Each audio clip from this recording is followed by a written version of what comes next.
আসসালামু আলাইকুম। আমন্ত্রণ জানাচ্ছি আর নিউজ সংবাদে। আপনাদের সাথে আছি আমি ফজলে রাব্বি। মহাখালীতে পেট্রোল পাম্পে ভয়াবহ আগুন, যানজটে আটকা ফায়ার সার্ভিস। বিস্তারিত জানাচ্ছেন আমাদের প্রতিনিধি মফিজউদ্দিন।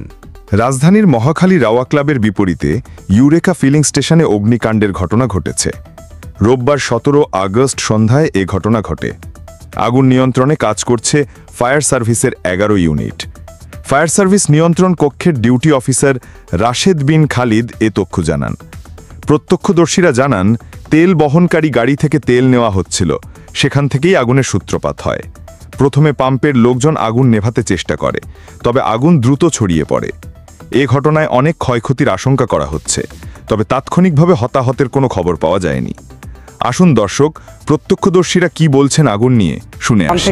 ওখান থেকে আগুনের সূত্রপাত। যে ফার্স্টে আমরা যখন এর মধ্যে গ্যাস তেল আনলোড করতেছে, তখন থেকে আগুনের সূত্রপাত শুরু হয়েছিল। তারপর থেকে আমি যখন ওই পাশে ছিলাম, তখন দেখতেছি আগুন এমনভাবে উঠছে, তখন ওই বিল্ডিংটার ভিতরে বেশি দেন হয়েছে। কয়েকটা বাচ্চা ছিল, বাচ্চাদের এমন অবস্থা, মায়ের কান্না করতে করতে বাচ্চাদেরকে নিয়ে গেছে, মানে এমন অবস্থা ছিল। পরবর্তীতে এখান থেকে সবাই মানুষ চলে গেছে, আর আমরা এখানে সবাই রাস্তাঘাটে সব গাড়ি বন্ধ ছিল। তারপর থেকে এত পরিমাণে মানুষ, মানে যা বলার বাইরে, সবাই ক্যামেরা ভিডিও নিয়ে ব্যস্ত ছিল। তারপরে ফায়ার সার্ভিস তো আসতে পারতো না, রাস্তাঘাট দুই পাশে বন্ধ ছিল।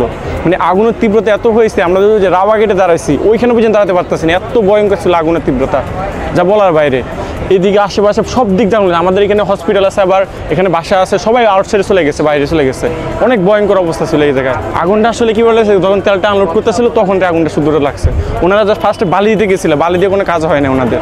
আগুনটা নিবাই বলতে ফায়ার সার্ভিস অনেকক্ষণ পর আসে পরে আমাদের জনগণ অনেক হেল্প করছে। সবাই ওই জায়গায় রাস্তা ফায়ার সার্ভিস গাড়ি আসতে পারতেছে না, ওই যে রাস্তা ফুটওভার যে সাইডগুলো ছিল আইল্যান্ড, ওগুলো ভাঙা শুরু করে গাড়ি ঢুকছে। জনগণ অনেক হেল্প করছে গাড়ি ঢুকছে ভিতরে।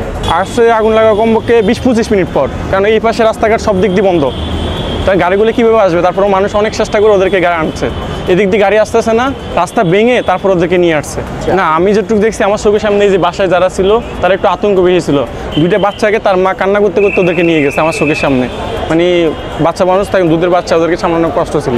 রেল লাইন থেকে এই জায়গায় ফুল জ্যাম ছিল, তখন আর কি এই গাড়িগুলো কিছু গাড়ি এদিকে দিছি, কিছু গাড়ি এদিক দিয়ে পাঠাইছি, কিছু গাড়ি আপনার ব্যাগে পাঠাইছি। রেল লাইন আর কি ক্রসিং দিয়ে রেল লাইনের আর কি ফেলে তখন আমরা ব্যাগে গাড়িগুলো পাঠাইছি। তখন আমরা ট্রাফিকের কাছে গেলাম, সার্জেন্টের কাছে গেলাম, তখন ওনাদের বললাম, স্যার আমাদের একটু সাহায্য করেন, ওই জায়গায় আগুন লাগছে, তো আপনারা এই রোডটা বনানী রোডটা ক্লিয়ার করেন।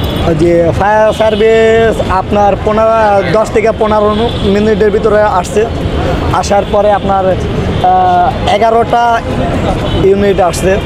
আসার পরে একটা গাড়ি গলির ভিতরে, নামিরা গলির ভিতরে ঢুকছে, তখন আর কি ওনারা সাথে সাথে আর কি 5-10 মিনিটের ভিতরে আর কি ওনারা নিয়ন্ত্রণে এসে বসে। আশেপাশে বাসা বাড়ি, কিন্তু আপনার আগুনের তাপটা আর কি আস্তে আস্তে আর কি বৃদ্ধি হয়েছিল। আসার পরে আর কি ওইটা নিয়ন্ত্রণে আসছে, কিন্তু আপনার বাসাবাড়ি আতঙ্কে ছিল। বাসাবাড়ি যারা ছিল আশেপাশে ঘনবসতি, তো এই কারণে ওনারা আর কি আতঙ্কে ছিল, সবাই আর কি নিচে নেমে গেছে। প্রথমে আমি ছিলাম রাস্তার ওই পাশে, দেখছি যে আগুন ছোট ছিল, প্রথমে হালকা একটু আগুন চলছিল, প্রকট করে মানে 2 মিনিটের মাথায় আগুন অনেক ভয়াবহ আকার ধারণ করছে। আগুন মানে এরকম অবস্থা হচ্ছে যে আগুন মনে হয় যে অনেক উপরে উঠে গেছে। আগুন উঠে যাওয়ার পরে আপনার 15 মিনিটের মতো আগুন জ্বলছিল। ফায়ার সার্ভিস আসার পরে, মানে 15 মিনিট পরে ফায়ার সার্ভিস আসে, 5 মিনিটের মধ্যে ফায়ার সার্ভিস আগুন নিয়ন্ত্রণে নিয়ে আসে। আগুনের সূত্রপাত কোথা থেকে হয়েছে এটা এখনও কেউ শিওরলি বলতে পারে না, তবে আগুন ফার্স্টে লেগেছে এখান থেকে। হ্যাঁ, তেল। মফিজউদ্দিন, আর নিউজ, ঢাকা। দর্শক, এই ছিল আজকের সংবাদ। এতক্ষণ সাথে থাকার জন্য ধন্যবাদ।